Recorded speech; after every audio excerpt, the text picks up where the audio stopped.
So I turned this guy into a flower right here because it's got just beautiful wood knot, and it looks like a flower head, and I'm just going with it.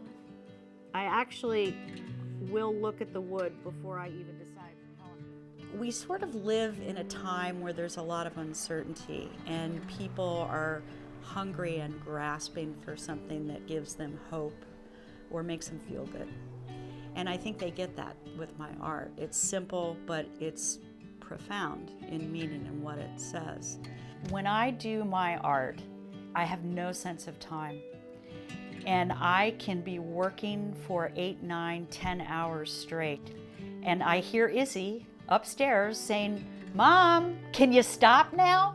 And I'll be like, I just have to finish painting this sun or this little tulip, and I feel so lucky because it is my career and it is a job, but I love doing it so much, and I think that's why I'm so prolific. I open up those glass doors, the sun's coming in, I'm being creative, I get such wonderful feedback and support from my followers. It's a really good gig I've got going. My name is Stephanie Burgess, and I'm the artist behind Painted Piece. And this is Stella, she's the art dog.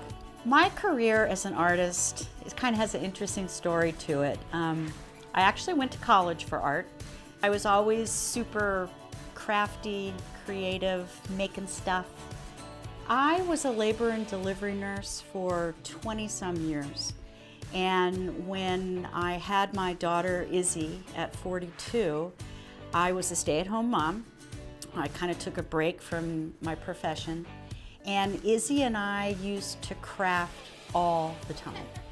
And so that's basically how I started. I bought her first little burner, and I started doing these paintings with this little 3-year-old. And I'd look at what we were doing, and it was amazing, actually, because the art was through the eyes of a 3-year-old, and there's no fear. And I had good technique, and she had good composition and color, and people actually wanted to buy our art. So we just kept doing it.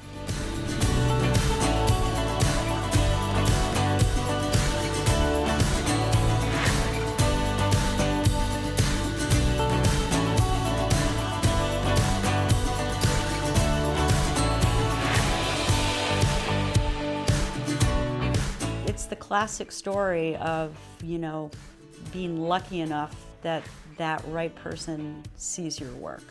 This woman, my very good friend now, Alicia, who's my representative, she said, "So I'm going to this show, and I would love to, get together just a small portfolio and show these people what you're doing."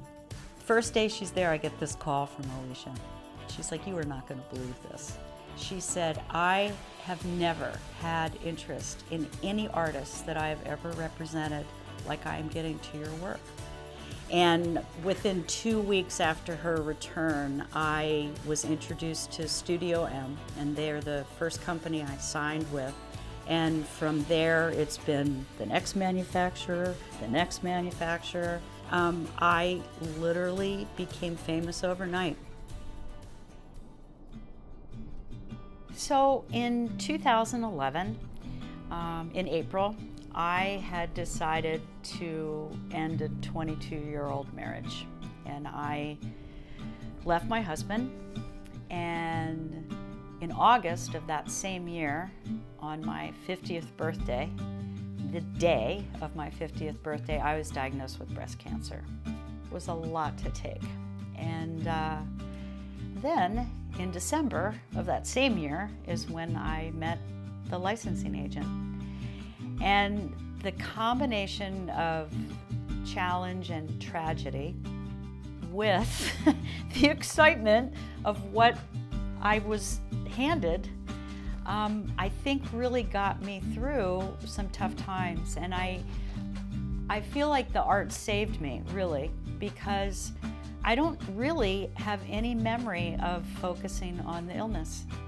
I wanted my hair to grow back desperately, but I really was so humbled and appreciative and grateful for the opportunities that came upon me in art, that I got through it, and it wasn't so bad. Want some toast too? It's a good message for all women. It was a good message for Izzy to see, you know, going through something really hard and surviving something so hard and being really good to go.